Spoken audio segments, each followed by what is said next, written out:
rises to get up and get on. So I'm gonna ask that you please hold on, be patient for a minute, but we're not gonna leave this open in the dead air because we don't want the FCC shutting us down. But we're gonna bless this thing this morning. First off, with Pastor James Giles, a pastor at um, uh, Great Greater works. Works. Greater Works. Yeah, you know, you know it's early. It's early for me too. I'm That's not right. going front. Greater Works Christian Fellowship, and um, Pastor Giles is going to open us up in prayer, and then we will begin and enforce this morning press conference. Pastor Giles, would you please? All minds clear.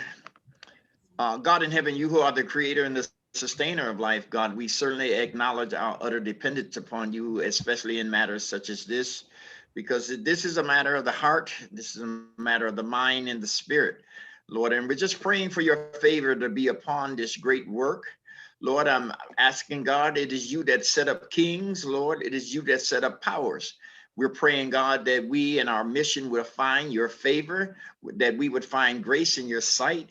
And Lord, that you will help us, Lord, to change the criminal justice system in such a way, God, that allow every human, God, to be treated as such. So we're asking for your blessings to be upon this effort, Lord, and all those that have dedicated themselves toward this work. In your precious name we pray. Amen. Amen. Amen. Thank you. Thank you, Pastor Giles, for blessing us this morning with that. Yes, that's what this is about. It is actually called the humane alternatives to long-term solitary confinement. So humane is at the heart of this bill, is at the heart of what we're asking the governor to do, be humane in signing this bill. We now have 48 hours before the 10-day tolling period expires, upon which the bill needs to be signed, vetoed, or otherwise passes into law. And today we're coming together to talk about why he should sign it. And I don't want to begin too early, but I see most of our guest speakers are now joined on. We do have news for. I want to also thank Pastor Giles. You know, Pastor Giles does head up the Peacemakers, Stop the Violence, Snug, all of the anti-violence groups and organizations in the community. Not only that, he is the president and CEO of Back to Basics Outreach Ministry, where I got my humble start in this community upon my release from incarceration. So I always want to shout out Pastor Giles and thank him for his continued service to this community. And thank you for Thank you. insinuating me into this community in such a way that I have been welcomed, that we can bring this message and get what we're trying to get done today. And that is to urge Governor Cuomo to please sign the HALT Solitary Confinement Act into law, make it the law of New York State and soon to be the law of the land, where we treat all Americans, all people as humans. Well, good morning. It is 10:03 a.m. My name is Jerome Wright. I am the statewide organizer for the Campaign for Alternatives to Isolated Confinement, one of the organizations in the collaborative effort that put forth the HALT Solitary Confinement Act, the bill that would end the paradigm of punishment and torture known as solitary confinement in the state of New York. And it is presently on the governor's desk. And we are holding this press conference this morning because this community and communities all over the state are asking the governor to please sign the bill in a good faith effort to show that not only is you are progressive, but that you are ready, as this state has shown and said it's ready, to change the criminal justice system in the state of New York. So I want to tell you today, the narrative has been from everybody that ending solitary confinement is the wrong thing to do because law enforcement says it would cause untold damage to people and to the community because people would just be acting crazy in prison. Well, we're here to tell you today that the narrative doesn't end with just left-wing advocates and criminal rights and civil rights advocates and activists and formerly incarcerated people like myself. people from the side of the equation that we're talking about also weighed in on this, and many of them are here today to talk about why they also feel that the HALT Solitary Confinement Act should be signed into law. As we know, it's been passed by both houses in the state legislature by supermajorities, and the governor is being urged to sign it. So without further ado, I'd like to bring you some of those people who can tell you from the other side of the aisle what that narrative really is about and why we need to change it. And so, Steve Hart, would you please introduce our first speaker for this morning?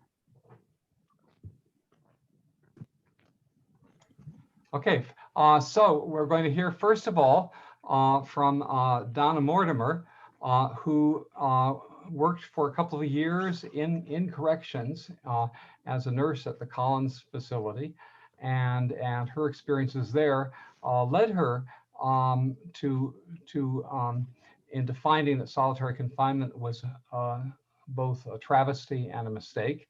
And yesterday morning in the Buffalo News, a wonderful op-ed from her appeared, and Nicole, could you put the link to that in the chat? And so you can read it at your convenience. But now, and Donna is a Methodist from Orchard Park, and other than that, I will let her now speak for herself. Donna. Good morning to everybody, and thank you all for joining us this morning. As Steve stated, I worked as a New York State corrections nurse for about a year and a half, which was not very long, but certainly long enough to see the damage. What I observed in the SHU was not correction or reform. What I saw and the behaviors that I saw from individuals housed there was despair, despondency, loneliness, anxiety, frustration, and rage. And the behaviors reflected those emotions, sometimes in a continuous cycle, a cycle of yelling, screaming, banging on gates, sometimes for the duration of my shift. At night, as a night nurse and an evening nurse, I was responsible also for mental health emergencies in the SHU, which could be anything from hearing voices to an intent to self-harm. I'm not a trained mental health professional. So the responses that I could offer were not specific to individual needs or the circumstances of the crisis itself. I could write a mental health referral, which may or may not bring a follow-up visit from a mental health staff member, or I could get the approval from a medical doctor to place the individual on a one-to-one suicide watch. We also could send out an individual to another facility for more mental health assessment, but often they would return, sometimes multiple times, with no evidence that any rehabilitation had taken place. I also was responsible to pass meds twice a shift, cell to cell through a hatch. So my interaction or any conversation was limited, and I understand the security reasons for limited interaction, but understand also that many of these individuals are alone with no family and no support, and sometimes staff are the only people that they see or talk to. And that, for me as a caregiver, was very frustrating. My training as a corrections employee also stated that I was to emulate positive behavior that I would want incarcerated individuals to follow, but I did not see behavior from staff in the SHU that reinforced desirable behavior. It's not the fact that policies and procedures and certain restrictions need to be in place to keep order within the jail. It is the manner in which the orders are carried out, sometimes with no regard for the dignity or humanity of the individual sitting in that solitary cell. We have to do better in New York State to move toward more restorative practices, reform, and redemption. Stop using solitary confinement as a tool to punish only, and stop ignoring the long-term effects of that. So Governor Cuomo, we are running out of time, and you need to sign the HALT solitary bill today. Thank you for letting me speak today. Thank you very much, Donna. So next we're going to have Michael Deal, who's the attorney in charge of the Felony Defense Division of Legal Aid Society of Buffalo. So he's involved all the time in dealing with the people who are going to go to state prison if they don't succeed in their defense, and will then possibly be subject to solitary confinement, which is very pervasive. In the last data we had, the docs gave out as many sanctions to isolated confinement as there were prisoners in the system. And so almost anybody who spends time in state prison is going to spend time in SHU at some point or other in their time there. So Michael was defending people not just against going to prison, but against being in solitary confinement in most cases. Michael. Thank you. Good morning. I appreciate the opportunity to speak, especially in support of this extremely important effort. Nelson Mandela, and I'm sure I won't be the first person to say this, once said that no one truly knows a nation until one has been inside its jails. A nation should not be judged by how it treats its highest citizens, but its lowest ones. For far too long, New York State has allowed long-term solitary confinement to tag along issues of its disparate application and its devastating effects on inmates, especially those within vulnerable populations. As a defense attorney, I've always thought that criminal defense attorneys, and especially public defenders, are the frontline defenders of the Constitution. It's us that ensure that prosecutors, law enforcement, and even judges adhere to the Constitution, not just to the benefits of our clients, but in fighting this fight, the community as a whole. And we must continue to ensure that the protections of our Constitution are applied and enforced to the benefit of our incarcerated clients. Our job doesn't end at sentencing, and we have to recognize this. The HALT Solitary Confinement Act is an essential and necessary step in ending the tragedy of long-term solitary confinement in New York State, not only in our state penal system, but also in our local jails. As recently as this past, or the summer of 2020 and the fall of 2020, we heard stories due to the COVID epidemic as it reached our local jail facilities of quarantine and isolated inmates being held with only 10 to 15 minutes of free time as they sat through the COVID protocols. The tragic example of Khalif Browder is just one too many. Enactment of the HALT Solitary Confinement Act, again, is a necessary step, recognizing that carceral punishment does not include the debasement of the basic human dignity that every single one of us possesses, regardless of our conduct and the ebbs and flows of societal norms.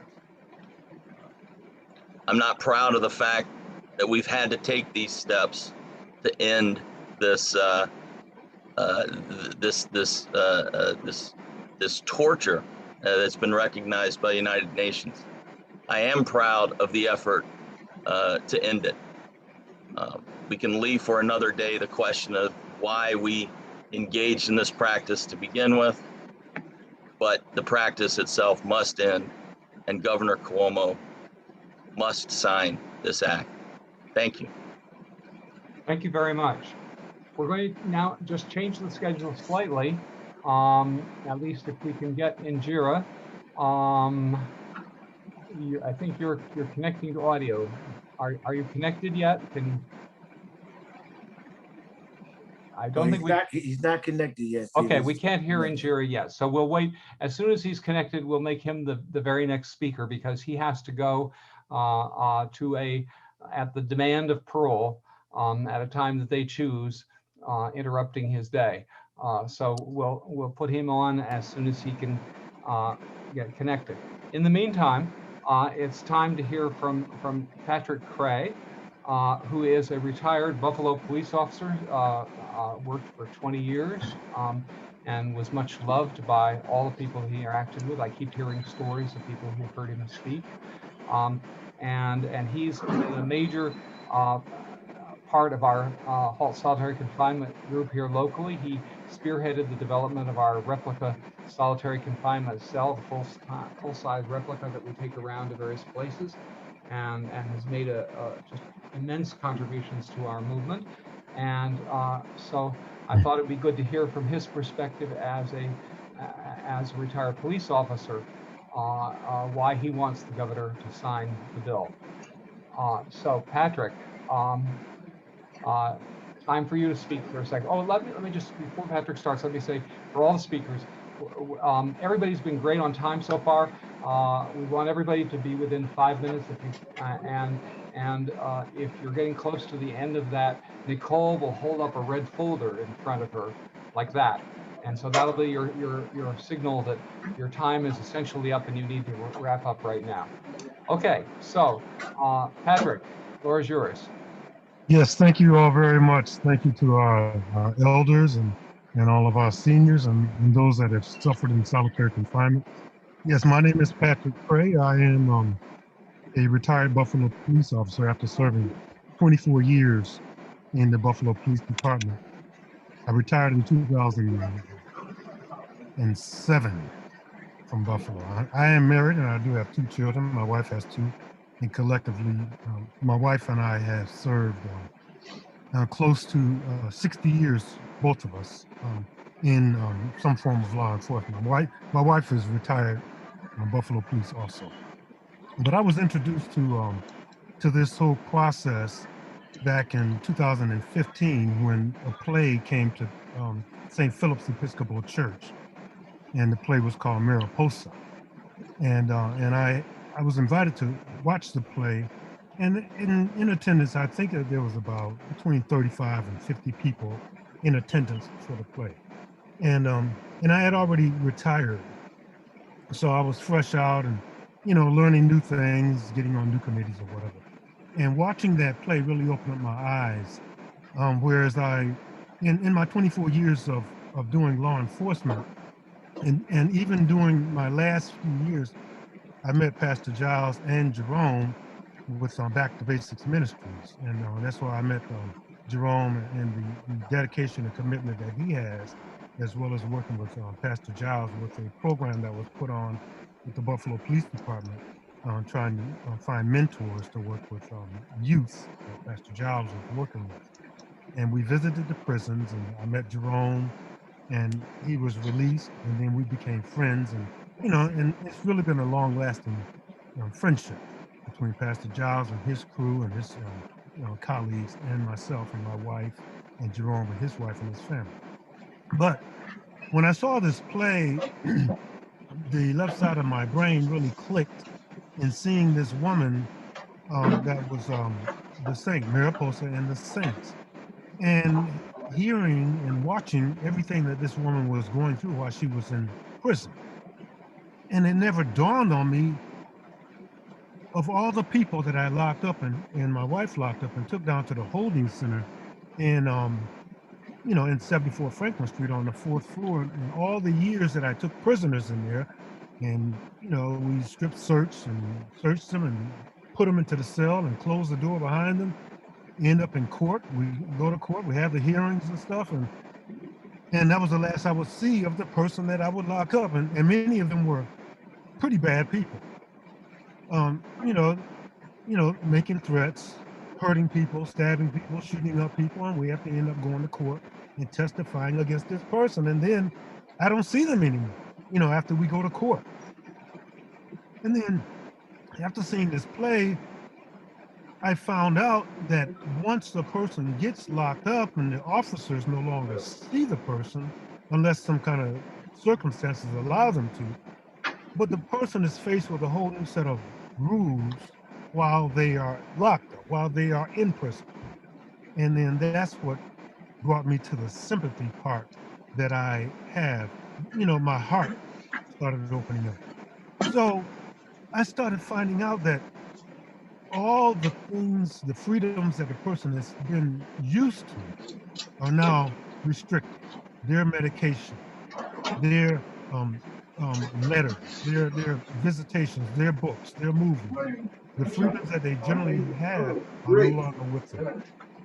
Even the sounds that I recognize from the things that we have generally, now the sounds that a person hears while they are in prison are changed. You know, they have to experience all of these noises and stuff. And I remember when we finally finished up the replica cell. Looks like Steve's got some background. Someone's got an open mic. Looks like The Steve. sounds that I Yeah, heard. if you're not, thank you. The sounds that I heard while I was building the cell and we picked up this recording, I realized that those sounds you cannot turn off. So what I'm playing now is some of the sounds that I heard in solitary.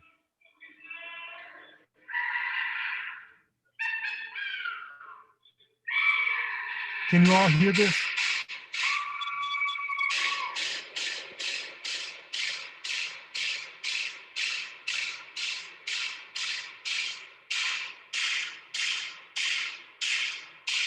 Constant banging, constant screaming. Now this is actually a video that I'm watching.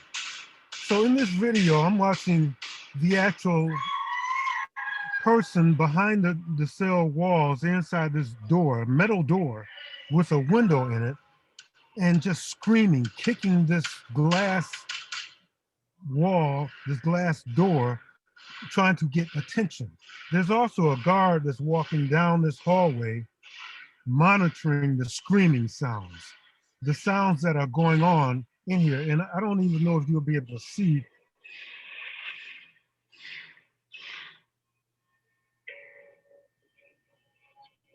The screams.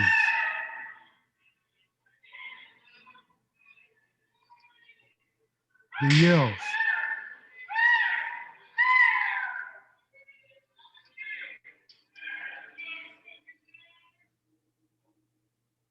As a police officer, I would really love to have some of my colleagues that I've worked with sign on or sponsor the solitary confinement bill. This year's bill for 2021 is number 2277A-S2836. The bill must be signed, in my opinion, because I know that reform has to happen, starting from the training portion of police officers so that they can be sensitive to the things that happen once they finally put the prisoner into the holding center. The officers must absolutely positively know what takes place when they leave court, when they no longer see that prisoner. Now the prisoner is inside of a facility, screaming, banging their heads, kicking the walls. And as I've learned also from Jerome and Pastor Giles and Mr. Scott, Daryl Scott, and Stephen, and all the persons that are on our committee, that once a person gets confined to solitary, if it's merely for an hour or a day or a month, or some are in there for decades, I found out that the person goes in one way and come out another way. This person has changed mentally. So now we have the issues that this individual has to deal with for the rest of their life. Now, when they come back to their family, they have to readjust their attitude and in thinking. So I am absolutely 100% for the reform, even as a retired Buffalo police officer, where in my training, my professional training as an officer, it was that as a crime prevention specialist for New York State. I think that the HALT bill should be a form of prevention. I think the the replica solitary confinement cell, when we take that to schools and churches and community centers, it can be used and it should be used as a crime prevention tool. And I'm 100% for the reform of solitary confinement. I'm for it. Thank you, Patrick. Really appreciate that. So as Steve said, because Angera has a appointment through parole with which he has to attend immediately, we are going to preempt our normal order of run of show to let Mr. Angera speak. Mr. Angera, you have the floor.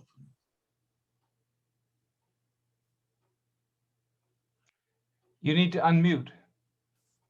On it. Good morning. My name is Angera Wilson. Excuse me. Okay. Go on. My name is Angera Wilson. I am a survivor of solitary confinement myself. I didn't serve no long stints, but 9 months was long enough, and it seemed like 2, 3, 4, 5 years myself. It's not just about I think the bill should be passed because solitary confinement not only affects those in solitary confinement, but it also affects our loved ones. It affects the relationships that we have with our families and the relationship that our families have with us and our inabilities to focus or concentrate on normal things once we are released from solitary confinement. I guess I'm maybe an exception because I did 9 months of solitary confinement and it didn't really make me as out of my mind, so to speak, as I've seen a lot of other people. So it's very important that we continue to push forward for this bill and make the governor sign this. It's hard. Sometimes I wonder when I deal with the situations I deal with and the circumstances that I deal with, I don't know, my thinking has changed a lot at this point because I have, I'm trying to raise children and I'm trying to prevent them from experiencing the pain and the hurt that I've experienced through incarceration and solitary confinement and all sorts of those things. So, and I wish I could have brought my children here to hear this or to see this or to be able to know what exactly is going on in society outside of where we live and what we go through. So I'm all in. We're pushing forward. I'm all in. It's unfortunate that I can't be in Albany banging on the door, requesting that the government sign it, but I wish I could. Any questions? No one has a question? That's not a good thing. Well, I guess you didn't understand. We only let you go now because you had an appointment. Yeah, I have to go. No, understand. So at the time you would have went later, you would have been able to ask questions. So, but right now, that's not going to be possible. But I do want to say, I personally, having been formerly incarcerated myself and having survived solitary, I want to thank you for your courage and your willingness to come out and speak and to let people know about your personal pain and struggle, because that's not what most of the people who have that experience do. Most of them are so withdrawn and beat up by it that they don't even want to let nobody know or don't even have the wherewithal to articulate it. So we really appreciate you being somebody other than my voice who they've heard much too often to come out and say the same things I say from a different perspective, that we're torturing our fellow citizens and we're returning them to society worse than we sent them in. And that's not the system that our tax dollars pay for or that this society wants and deserves. So thank you, Angera. Sir, one thing I want to speak. A week or so ago, we were at Elam Church on Channel 7 News. My parole officer told me, stop with all the media stuff and stop trying to be Mr. Advocate for all these guys. And I said, man, this is just a part of the thing I'm into. You haven't been in solitary confinement. You haven't been incarcerated, so you don't know firsthand what we deal with. My people, not just me, but a lot of the people that I deal with, a lot of the loved ones that I have and family members. So I'm here. No matter what the circumstances, I'm here. And I might need the support of this panel somewhere down the line. They know, brother, because they did the same thing to me, and I can assure you unequivocally that the people who supported me we'll be supporting you if that ever happens. And we know, they know by my own example that that can happen. So we support you and thank you for supporting this cause and for standing up and speaking truth to power regardless of your own personal safety and liberty. Really appreciate that, brother. No question. What's ironic is that we go from a formerly incarcerated person to a man that I know who was a former corrections officer, who also agrees that HALT should be signed by the governor. And rather than far be it for me to put words in his mouth, Mickey Vittina, will you please tell the people what you have to say? Thank you, Jerome, for inviting me. Just found out about it last night, so I have nothing prepared other than tell you my background. If you have any questions. Well, first of all, I worked about 30 years in Department of Corrections. I started in Florida Corrections, worked there 3 or 4 years, came up to New York State and finished my career in New York State with about 26 years more. 17 years of that, I worked in solitary confinement, the box, special housing unit. And 3 years on top of that, at Wendy Correctional Facility, I worked in the mental health unit in a special housing unit. I think the most important, and then I'm gonna start off. I worked at Collins Correctional Facility and worked a program, a substance abuse program, where I interacted and sat in groups with the inmates as equals. And that's where I learned about restorative practices, how to engage and build relationships with people, and then to take a different perspective than an average correction officer would be, to seek first to understand, then to be understood. So I 3 years working that substance abuse program, then I went to solitary confinement, and I took that same mindset that seek first to understand. How did you get here? What were you thinking when you broke a rule or whatever? And that whole different treatment, the inmates that were incarcerated in the box started talking to me as a human being, and we started having these restorative sessions, if you will, talking and treating. So the big thing for me is how you're treated while you're locked up is most important. Treating people like they're less than human, which is tendency for the average a special housing unit in New York State, is you're locked up, you're treated in a disrespectful way. I think I heard Patrick say he retired in 2007, so did I, and it took quite a few years to debrief from that mindset of working in a prison. But he mentioned how you go in one way and come out another way. That's the part that troubles me the most, is if you're treating these people like they're less than human, they're going to come out like they're less than human. And that's to me is disrespectful. We're supposed to be modeling the way, the Department of Corrections is supposed to be correcting, not destroying people and treating them in inhumane ways. We're supposed to model the way we want them to live. And it's sad, my experience is a lot of the people that are working as custodians, as guards, are like they're in their own pseudo gang. Who's influencing who in there? And something else I want to share. I left home at a very young age, 17 years old, got into gang activity, got arrested myself when I was 17 years old, hustling on the streets to trying to survive, and was facing 15 years to life. And I ended up getting a youthful offender because I was only 17. And that's what allowed me to be able to work in corrections, where I never would have been able to work. But I also had a different perspective, that I could have been sitting in those cells doing 15 to life on the Rockefeller law, still be on parole right now if I would have been convicted as an adult. I got that second chance and got to really have an interesting journey in life, working in a system that maybe I could have been living there. And so I got that second chance, and I want to add one more piece that's really woke me up. Would I have gotten that second chance if I was a person of color? I had to really start thinking about was that white privilege that I experienced, and it probably was.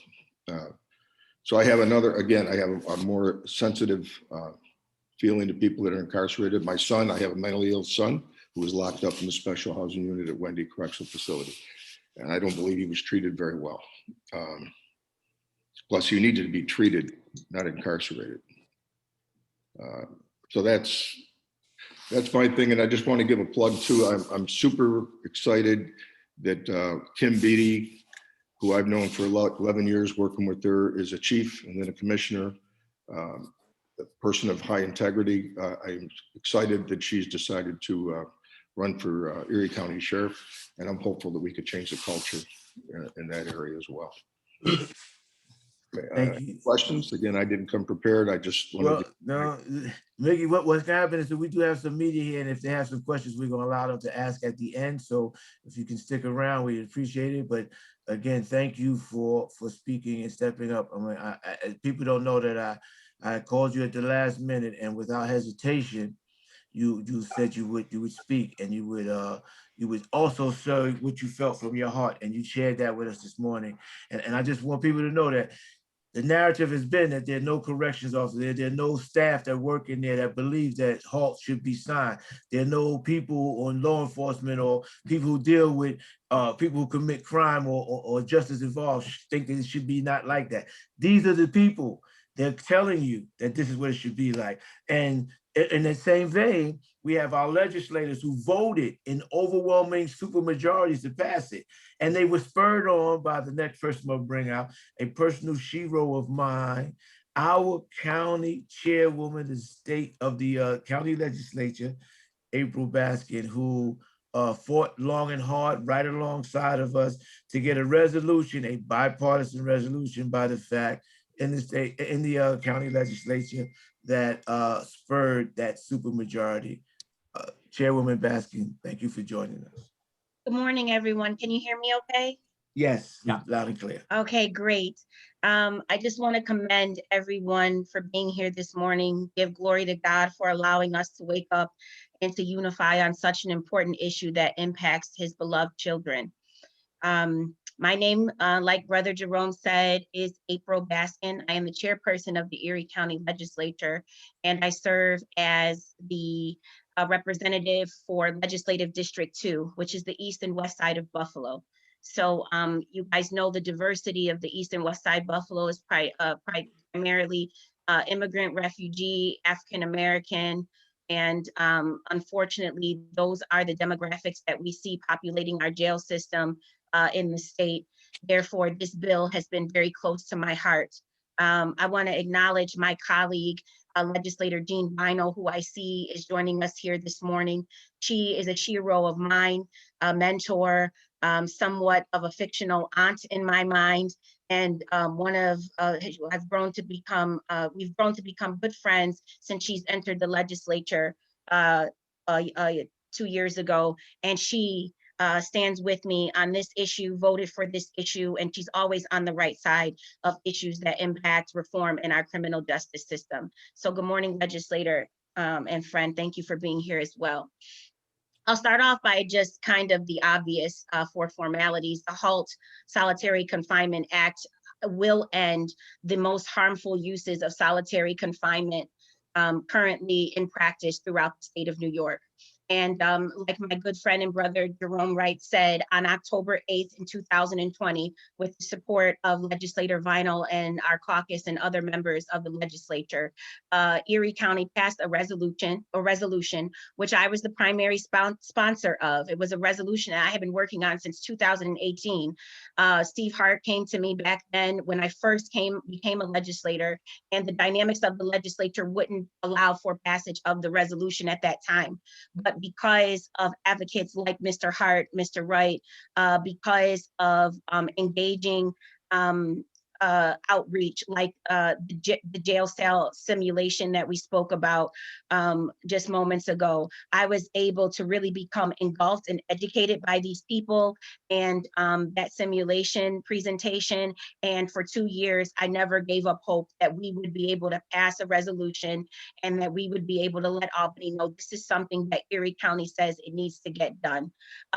It was passed with bipartisan support, and it expressed our support for the state bill and its companion in the assembly, which both called for alternative therapeutic and rehabilitative confinement options in the state of New York.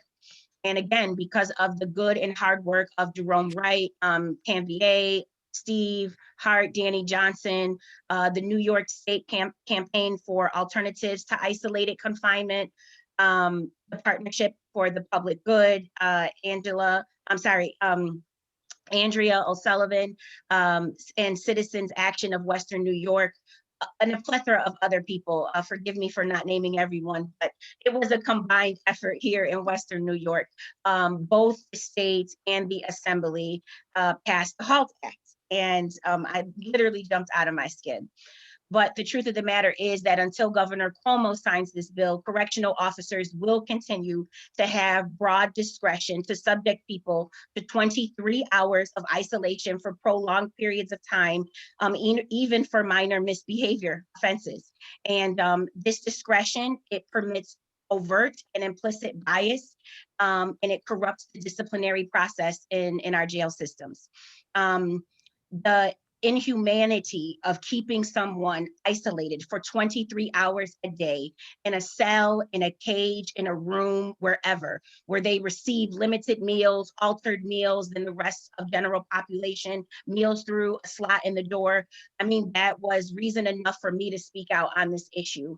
And because of the work of Partnership for the Public Good, the legislature was able to crystallize how much the state of New York would also stand to save in terms of money by eliminating solitary confinement in our jail system.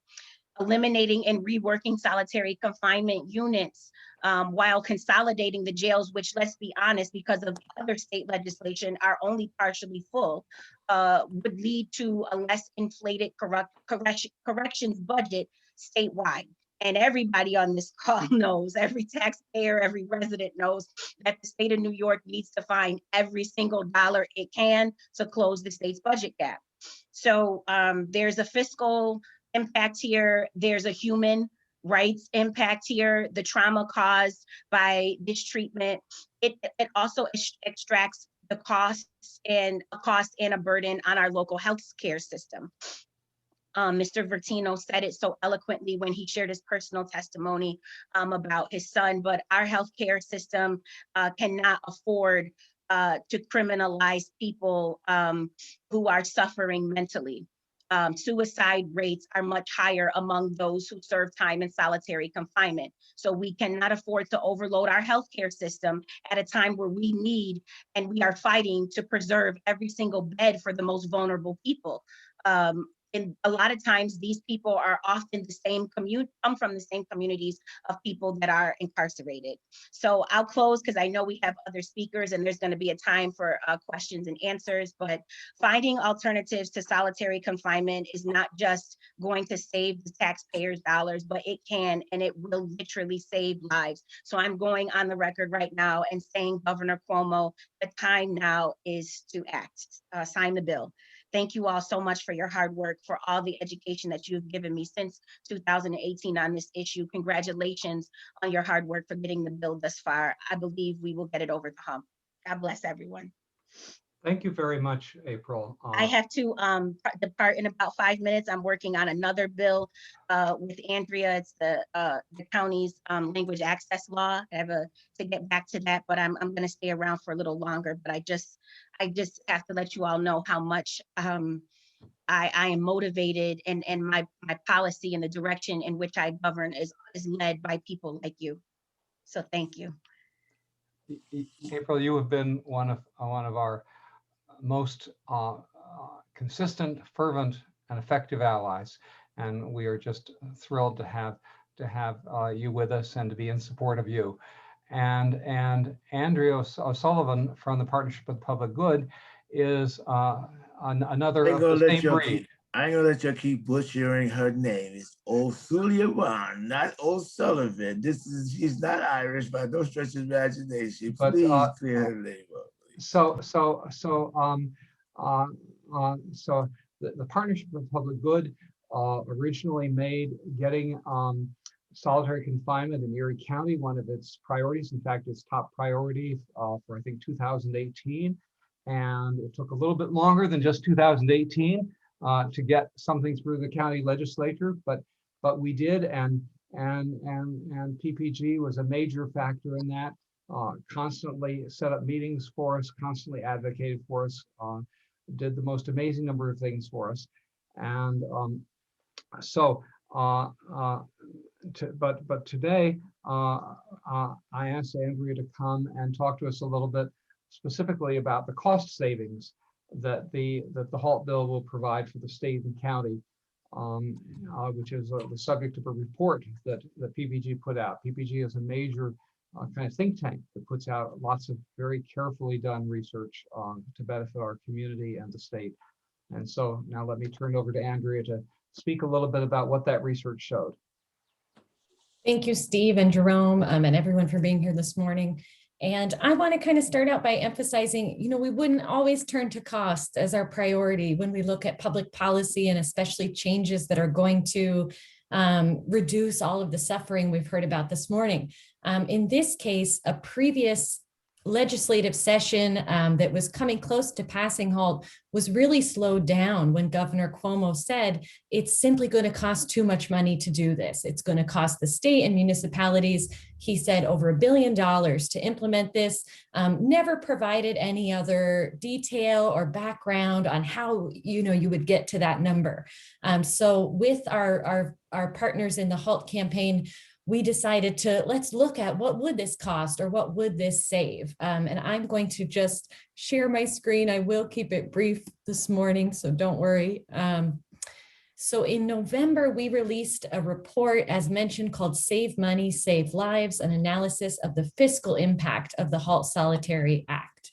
And as we've said, of course, solitary is not only torture, as that's certainly important enough, but also is imposing a heavy financial burden on New York State.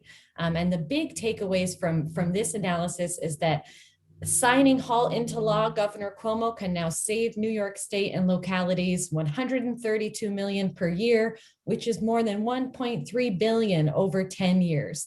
Certainly at a time of hardship from COVID-19, the need for so much, as April Baskin has just said, of supports, housing, mental health, small business support. We really can't afford to keep wasting this money on such a harmful practice. It's important, of course, to pause and look at the overall huge number we spend on jails and prisons in New York State, $5.8 billion each year. And a big finding of this, is also, as our friends this morning have shared, New York State prisons alone, so not even including local jails, sentence people to solitary confinement over 38,000 times a year. We have to also note that this is disproportionately affecting people of color. 81% of people sent to solitary are Black or Latinx. So again, these overall savings numbers are really significant. We can end this harmful practice and save money. And I'm going to just pull up then from the report, which I've put in the chat, our kind of summary table of findings. So first of all, the HALT Act would bring in, of course, reductions in solitary confinement. The first big number here is simply by reducing the number of people in special housing units, we could save 80 million each year. We could close entire prison units that are dedicated to solitary confinement. Those could be closed, repurposed. We would see staffing changes and get to those numbers. We would see reduced medical costs, both in prisons and jails, both in the facilities and after community medical care that is needed, because solitary can cause long-term health harms that we've heard about this morning, that the advocates on this conference have been telling us about for years. So we added up 32 million of in-prison savings, in jail savings, and then reduced community medical costs after the fact. We would see a reduced number of lawsuits filed against the state and against counties for harms from solitary confinement, 2.5 million at the state level, 5 million across all counties. And in the report, which again is linked in the chat, we do mention several of the lawsuits that have come up of individuals experiencing harm in solitary confinement, bringing a lawsuit against our local Erie County. It's hard to get that information, so we don't even have the full number of the lawsuits, the settlements that counties have had to make and the state have had to make because of these harms. Really importantly, and Patrick Cray certainly shared this, we would see reduced recidivism, reduced rearrests, as Mickey said as well. Putting people in solitary confinement is causing harm. It's a crime prevention strategy, I think Patrick said, to not use this approach. So we also included 12 million in savings from reduced rearrests at the county level, 9 million at the state level from people not being reincarcerated. And then finally, really importantly, is this number of 12 million less from people, increased parole releases under HALT as well. So we have seen in the research has told us that any time in solitary makes people less likely to be released when they go before the parole board. It's almost, used against them in those hearings. So we would see savings there as well. So increased releases, less people being rearrested, and then of course, simply the less harms overall. And so, we have really been emphasizing, of course, as everyone else here this morning, that people in prisons and jails are just that. They're people, family members, community members. They are not simply dollars and cents. We cannot calculate the harm that solitary confinement has cost. We can calculate how much it's actually costing us financially. And so once again, by passing the HALT bill, which we've done, so Governor Cuomo, by signing it into law, New York State can save $132 million per year from reduced solitary units, reduced medical costs, reduced recidivism, reduced lawsuits against prisons and jails. And you can read a lot more detail of that in the report that I shared as well. So thank you for your wonderful partnership over the years working toward this. It's hopeful to be so close, and we certainly want to see some leadership from the governor, recognizing that a majority of our elected officials representing each of us have said, this is how we want to move forward in New York State. So thank you. Thank you. Wonderful. Okay, so at this point, we're going to turn to Jean Vinyl, who spoke eloquently against solitary confinement during the hearings and debates in the Erie County Legislature, and has been a strong supporter of our cause. So we would like now to give her a chance to say a few words. Thank you. I wanted to thank the survivors who didn't just wallow in the harm and the trauma, but used that experience to try to change the lives of others, and to the mothers of the victims and survivors who did the same, and to people who worked in the system that we heard from today, the nurses, the police, the guards, who saw injustice and strove to do something about it. And when this first came up, I reached out to different guards and people to find out alternatives for to solve the problem.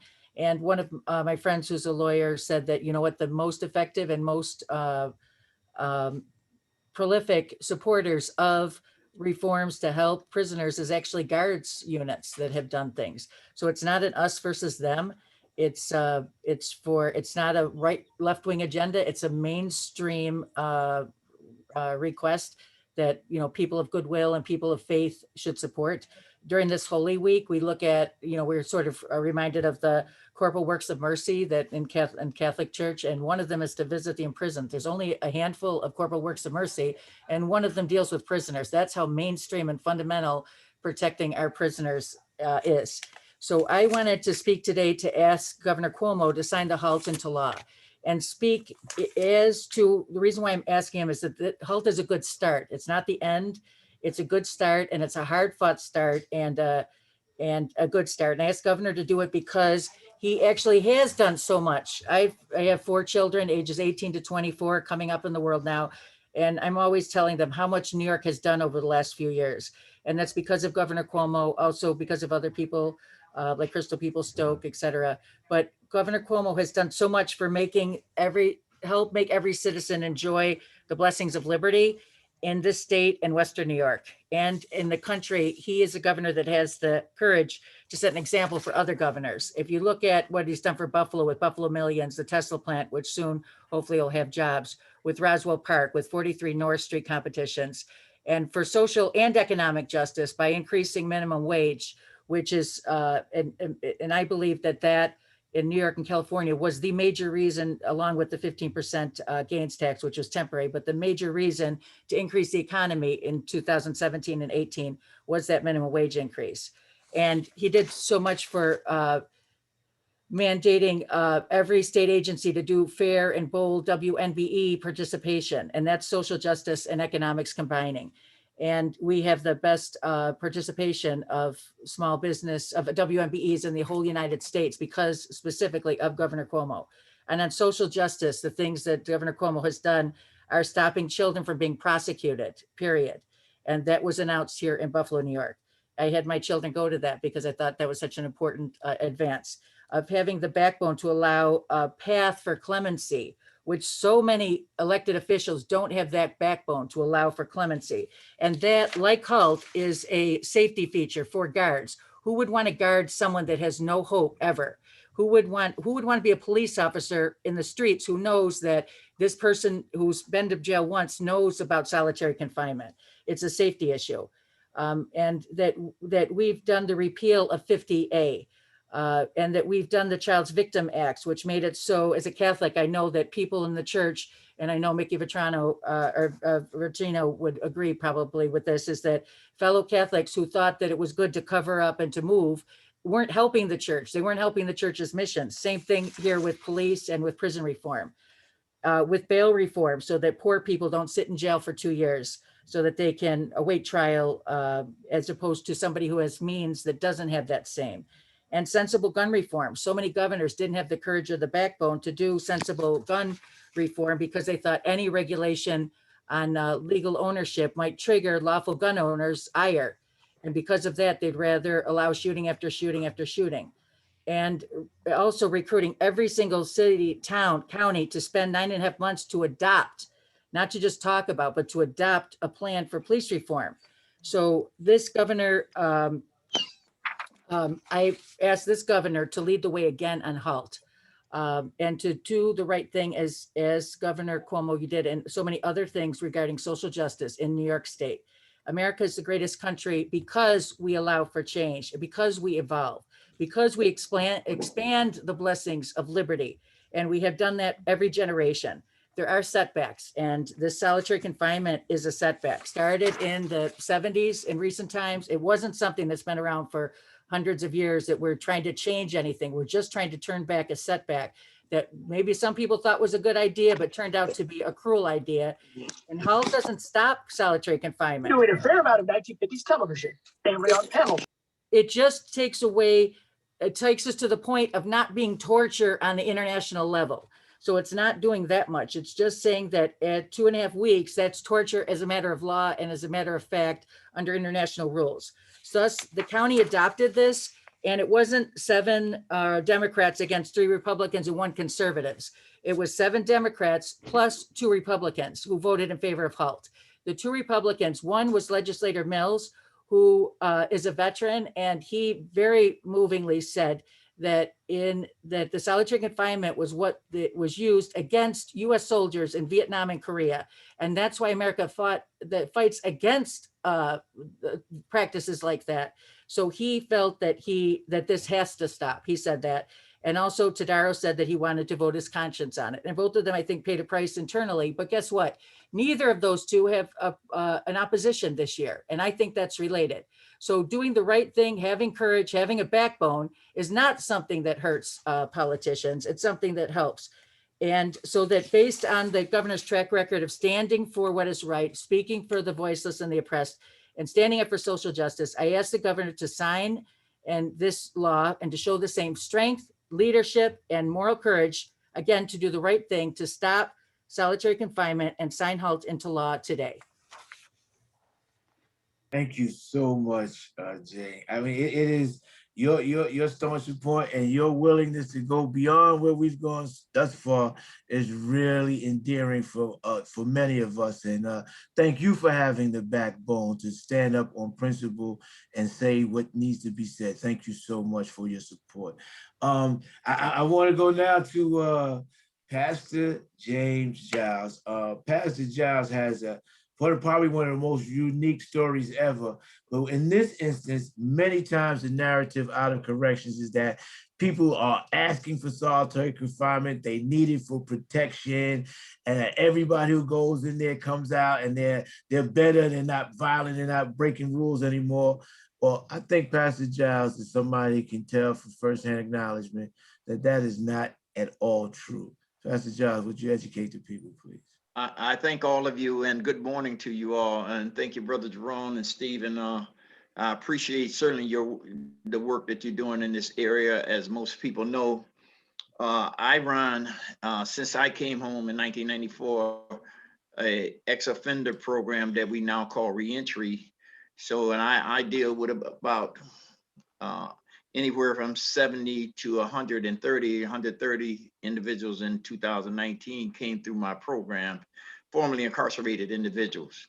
I also take a look at them, you know, it's one of the reasons why I hired Jerome, you know, after he had did 30 some odd years. And I also hired Baba Ing, who also did 30 some odd years, because of the wealth that they bring. And so these are individuals that are human.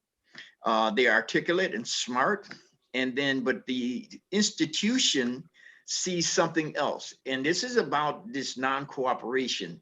This idea, notion of individuals, because they fail to cooperate with some of the systemic things that go on in institutions, they're punished for it with this solitary confinement.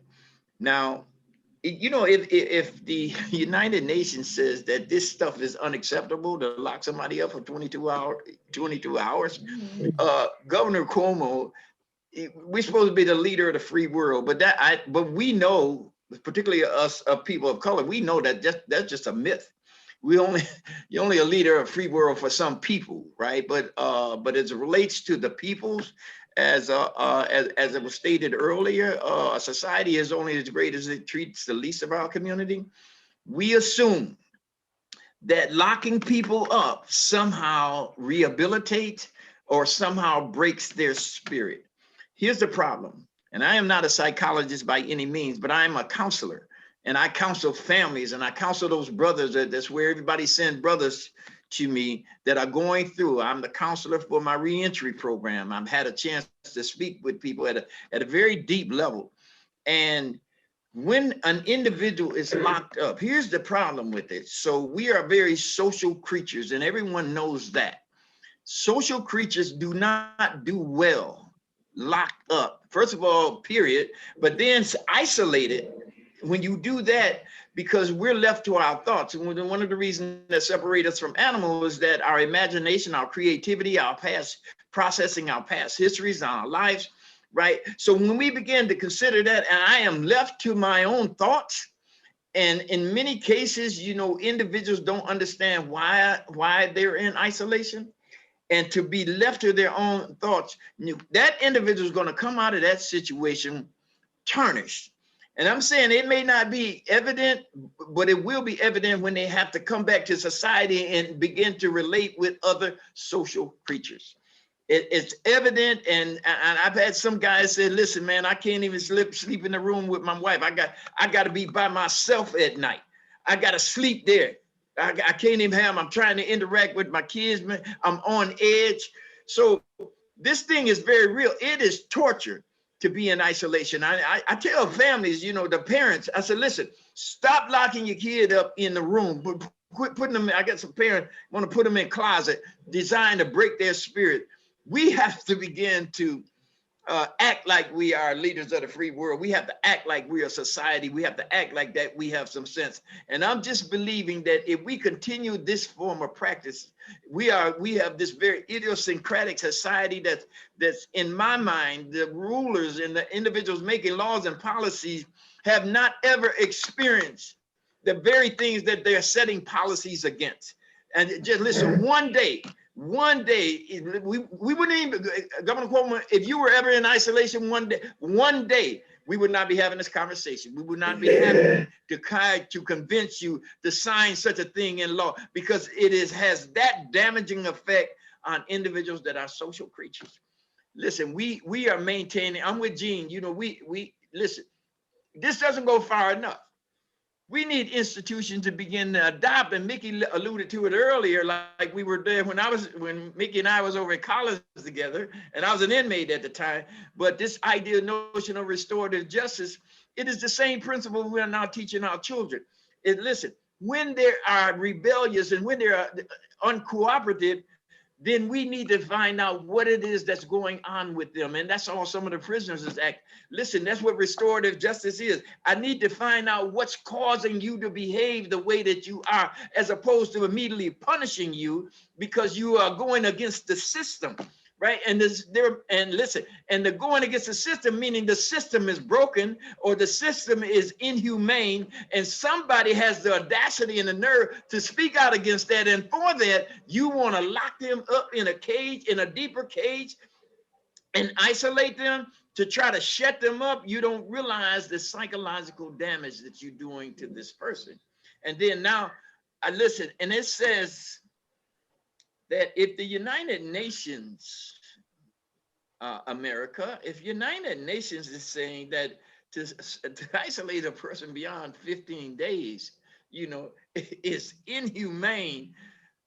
I got brothers, even Rome that have been down for years, them set in isolation. Now, there's a difference between Jerome and Baba. I mean, Jerome and Baba are very unique individuals. Right? They were not high strung, high anxieties, right? They were articulate and they could manage their thoughts. But most of the individuals that find themselves in prison have unmanageable thoughts. So you have a Jerome that can come out and succeed. You have a Baba Ing that can come out and succeed. But the majority, I'm talking about 80% of the people that find themselves in isolation because of a prison situation comes out and listen, they lose the ability to function within society, to function well and to be a success. So we're pleading with you, Cuomo, that this law must be signed, but this is only the beginning of what should happen. Bring restorative practices into prisons. Thank you. Fantastic. Okay, now we've changed the schedule a little bit. So I'm the only remaining speaker until our closing, which Jerome will do. And I want to bring you a couple of messages from the religious community. The first is that the diocese, the Episcopal Diocese of Western New York, passed a resolution. So it as a corporate body has taken a stance in favor of the HALT solitary confinement bill. And in that resolution, it urged the legislature to pass the bill and it urged the governor to sign the bill. So it is on record, Governor Cuomo, calling for you to sign this bill. And I was very happy to be part of the process by which that happened, to be a delegate of the convention, where as a whole body, we passed that resolution. And we did it partially because we have a baptismal covenant as Episcopalians where we vow several times a year, actually, that we will respect the dignity of every human being. And solitary confinement is just incompatible with that. Second, I wanted to convey to you from a different source, actually not a religious source, that the Honorable Rose Sconiers, who is a retired justice of the Appellate Division of New York State Courts, served in Rochester. She wasn't able to be here this morning, but she writes an email that I support your efforts, but have a Zoom meeting scheduled with a committee. She couldn't be there, but she is in support of what we're doing, and so she lends her voice also to the cause of getting the HALT bill through and getting it enacted into law. So that's important because a judge is a person who also, like a police officer, is part of the process by which people often end up in prison. But like Patrick, she doesn't countenance that people who go to prison then should be subjected to solitary confinement. And the last thing I wanted to convey, I'm just an intermediary this morning, is that the people of the state are all in favor of, not all, but the vast majority of the people of our state are in favor of just the kinds of reforms that the HALT solitary confinement bill involves. And I put up in the chat a link to some polling data. strong majorities of New Yorkers favor each of the kinds of reforms that are talked about in the HALT bill. This is not something that's, a political third rail. Governor Cuomo, hear that. This is not going to do you in politically to sign this bill. New Yorkers want it. The polling data shows it. The votes of the elected representatives of the people of New York show it. You can and must do this, and it will actually make you more popular, which as a politician, I'm sure is something you always desire. So it's not only the right thing to do and the right way to be on the side of history and the right way to support human rights and the infinite value of every human being, but it's also politically a good move to sign the HALT bill. So time to do it, Governor Cuomo. Do it now. So sign it now. So it's over to you, Jerome. Now. Yes, no, sign it now. I think that's the way we want it. We want to end it by saying sign it now. Be a true leader, like Gene said. Like that's right. Sign it now. We're gonna. If there's any questions, we want to get to that in 1 second. But I just want to end by saying this. It's less than 48 hours. The governor has to sign this by 11:59 Wednesday evening. At 12:01, if he doesn't, it becomes law. But the real thing about signing now is not just affixing your signature to the document. It is signing it with the understanding that you are not going to, in the backroom deals, try to negotiate and dilute the current measure as it is. We want it signed and signed as is. We want all of the tenets and provisions that are in there now to remain the same. They must be in there as they are. No dilution, no trade-offs, no chapter amendments and compromises. The people in the state legislature have spoken overwhelmingly. The people in the state of New York have spoken overwhelmingly. It is signed, sealed, and delivered as is to you, and that's what we want you to do. Affix your signature. Thank you for giving me that little nugget there, Donna Robinson. I definitely want to shout out to my guests who spoke today, all of you who so eloquently explained why the governor should sign it.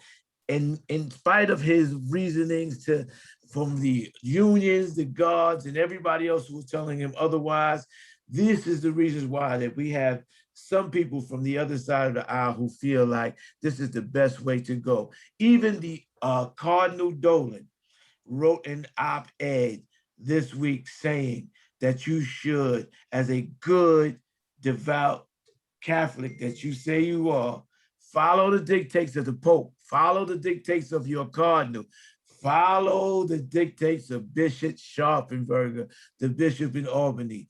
These are your spiritual leaders. You have a moral imperative here. You have a spiritual imperative. You have a fiscally sound imperative. You have an imperative based on your handling of the COVID crisis because they're using it now, medical isolation and quarantine. They're using solitary, which is exacerbating an already prolonged and deadly pandemic behind bars, and we cannot speak enough about the racial dynamics.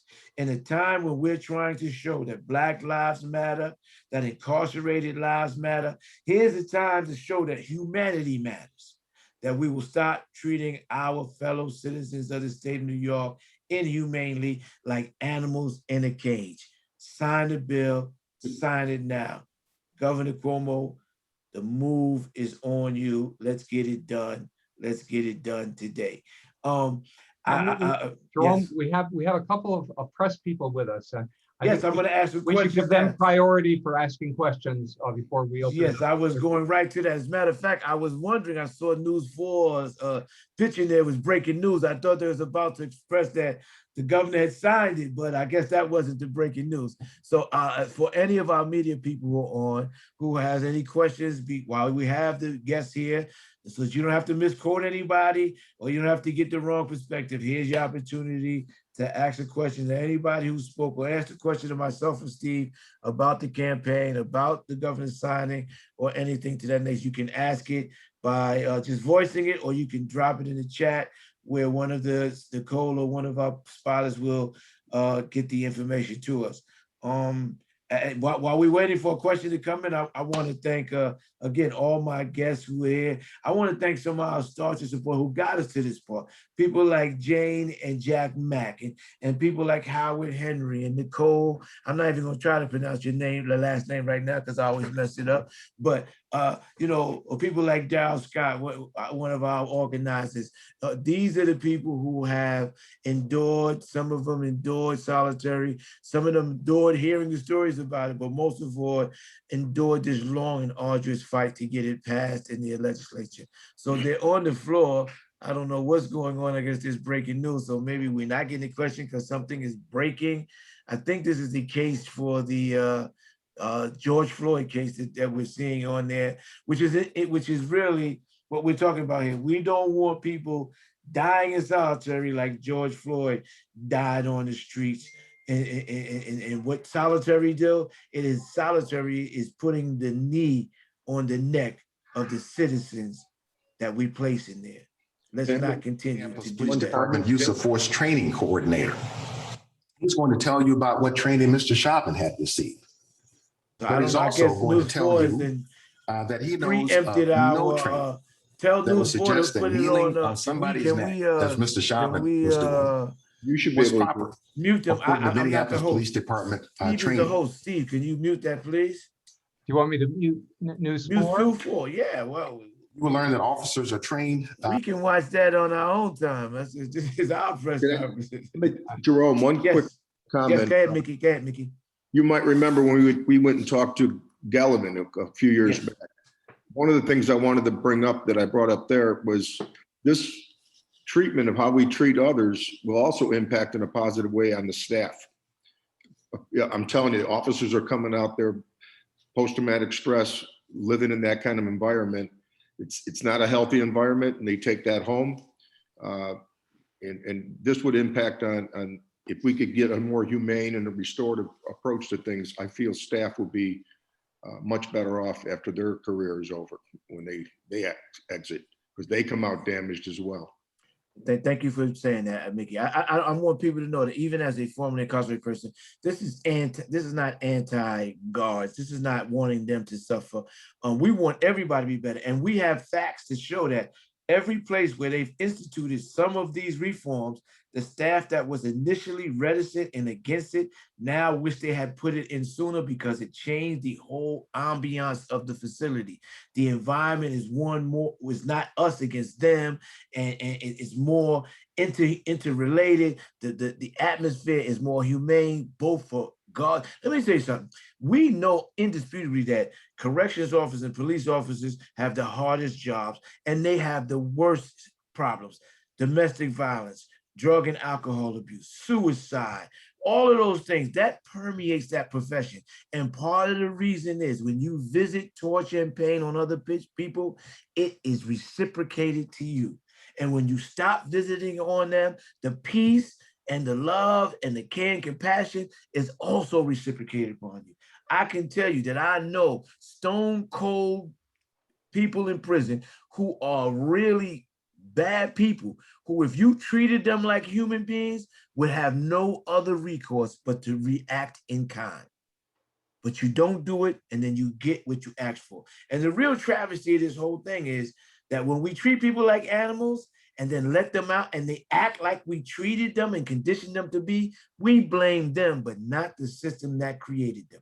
That's why, Governor Cuomo, you got to end this system of solitary confinement so that we don't continue to create the Frankensteins that will be the front page of the news, that will make it look like they're the problem and not the system that created them. I guess we have no questions. I guess the news media is pretty inundated with what's going on in the Chauvin trial, as they should be, because that is going to be another cataclysmic moment for this country. But we hope that one cataclysmic moment happens today when the governor officially signs the bill into law. So I want to thank all of you for joining us this morning. I definitely want to thank my speakers and my guests. I want to thank all of my supporters like Donna Robinson, the queen of rap, who we need to, now that we have HALT, on the agenda and we have it ready to be signed, we need to go to the next issues of criminal justice that need reform. And that's that insidious parole system that destroys life even after incarceration. We need elder parole, we need family timely parole. And I need some of you to jump on now. 11 o'clock, it started in New York City. The campaign for the next 24 hours from 11 now to 11 tomorrow and Tuesday morning will be sleeping and standing and rallying out in front of 633 3rd Avenue in front of the governor's office in New York City. Hundreds of people will be there. They will be there for 24 hours, demanding in this last 48 hours that the governor signs the bill as is. You can go to our CAIC website, nycaic.org for the link to register to join them. For 24 hours, they'll be down there. We have a bunch of speakers there. As a matter of fact, they opened with a gospel choir today. The press conference will be at noon, where you will be having notables speak from the legislature and those directly impacted. So go to the website. I don't know if one of my colleagues can put that link to the action, the 24-hour action in the chat so that you can take a look at it. When I get off here, I'm going straight to the link. I wish I was there, but I was there a couple of days ago. Again, thank you all. Enjoy the rest of your day, and let's pray. The link is in the chat. Let's pray that today is the day that we end torture in New York State. Thank you. Have a great day and continue fighting for what is right. Be on the right side of history. And let's get it done in 2021. Criminal justice reform, real reform, substantive reform, and the end of torture. God bless you all. Have a great day. Take care.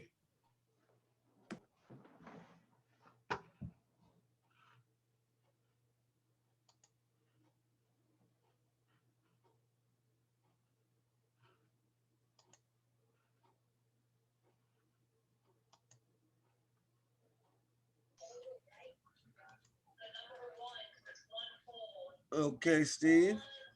Okay.